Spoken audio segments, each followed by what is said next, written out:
also in community benefit services, all of our hospitals provide some form of community benefit services. So I'm talking about things like health screenings, wellness checks, immunization, mother and baby services, senior services, things like that. So all of our hospitals provide those types of services. And when we take over a hospital, acquire it or lease it, if that hospital is doing something that they're particularly proud of and want to continue, then we'll continue to do that as well with that hospital. So that's the next thing I'd like to talk a little bit about, and this is my point number 4, is our corporate services.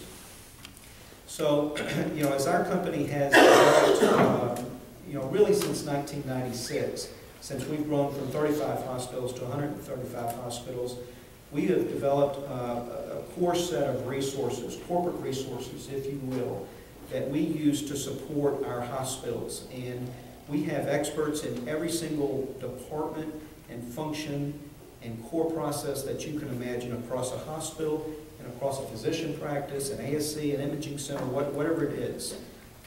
We have about 1,000 resources, okay?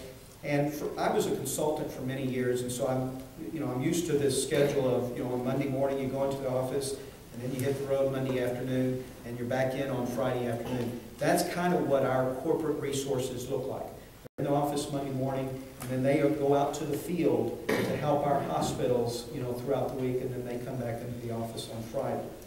And we don't wait. We don't wait for a hospital to call us and say, boy, we could sure use some services. We're looking at metrics, we're looking at quality, we're looking at patient safety, we're looking at volumes, and if we see a problem, we're going to be pushing resources out to those hospitals.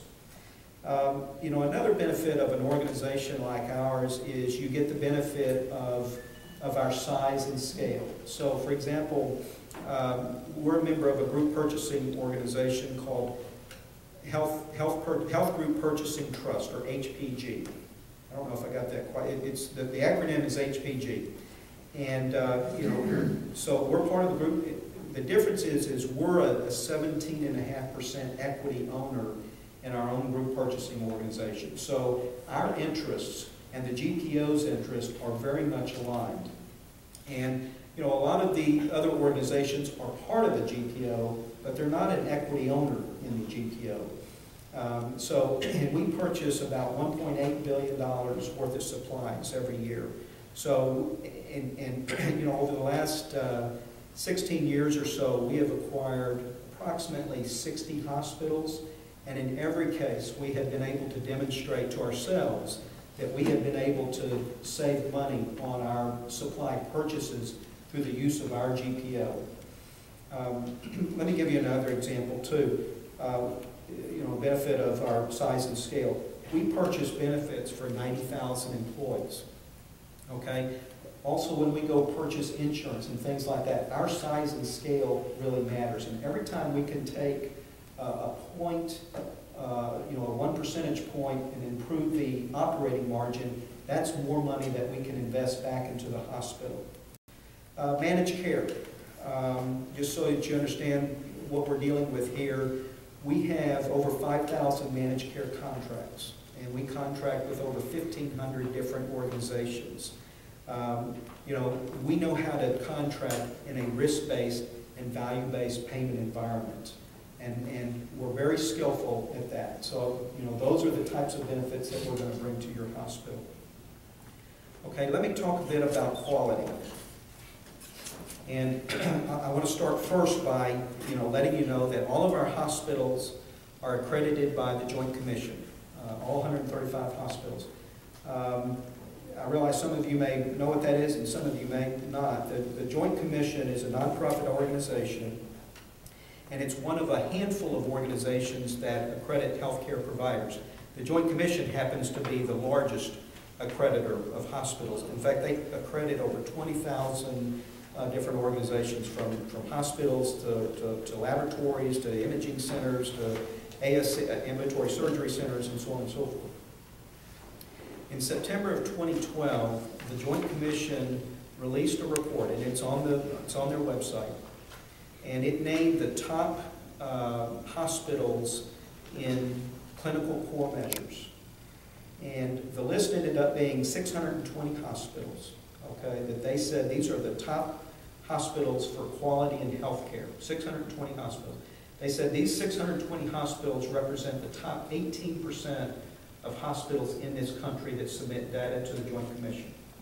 So of that 620 hospitals, we had 50 hospitals on the list. So again, you know, 620 hospitals, you do the arithmetic, it comes out to 8% of the hospitals on that list were our hospitals, including Woodland Heights in Lufkin, the Med in College Station, the DTAR system down in Victoria, and also Weatherford Regional in Weatherford, Texas. We organize our quality efforts under a program that we call Community Cares. Community Cares is it's a set of proven principles and, you know, actionable things that you use to improve quality, but also improve patient satisfaction at your hospital. Community Cares is modeled after the Studer Group program. Again, I realize some of you may know who Studer Group is and some may not. In 2010, the Studer Group won the Malcolm Baldrige Award for quality in healthcare. It was the only organization to win the Malcolm Baldrige, and it was the only organization to win it that year in healthcare. We were Studer Group's largest client then, and we continue to be the largest client today. The Studer Group has given us a lot of credit for serving as a learning lab that helped them develop their tools and programs and processes, and also help them win the Malcolm Baldrige Award. Since we have implemented Community Cares across our hospitals, we have seen profound improvements in the way that our employees treat each other, the way that our doctors interact with each other and our employees, and we've seen dramatic improvements in our patient satisfaction scores as well. So I'll talk a little bit about physician satisfaction, patient satisfaction, employee satisfaction here in a second. So anyway, that's a bit about our quality. Again, going back to our corporate services, we provide very significant resources when it comes to quality. I'll just sort of leave it at that. I can't count the number of bodies, but it is very significant. I'll tell you that in any given year, we will have somewhere between 40 and 50 of our hospitals are going through an accreditation process. And so we do mock surveys. We send teams out. It's spur of the moment. Don't tell them. Just show up at the door and do a mock survey and see if they're ready for a Joint Commission survey. We standardize all of our quality processes and procedures across all of our hospitals. We just have a ton of resources that we deploy at the hospital level. We do all kinds of benchmarking. Let me talk a little bit about physicians, and I'll start with physician voice, and I'm on my bullet point number 6. Physician voice. So I think we do a pretty good job of making sure that we bring the physicians into a hospital, and I'll tell you how we do it. All of our hospitals have a governance body. So all of our hospitals have a local board of trustees. Those trustees are typically 9 to 12 members. We like to have 3 to 5 members of that board be physicians. And so that's one example. So physicians serve on all of our local boards. Another example is we have physician leadership groups. These are leaders in your physician community who meet with the senior administration, and they talk about whatever. They talk about whatever the operational issues are within a hospital. They talk about strategies for how to grow the hospital. They talk about how we grow service lines. They talk about recruitment needs. They talk about how we can share services and be more efficient and that sort of thing. So all of our hospitals have physician leadership groups. All of our hospitals have physician nurse excellence committees. These are committees where physicians and nurses get together to talk about how you can better coordinate care, within the hospital and between the hospital and the physician's office or the physician's clinic.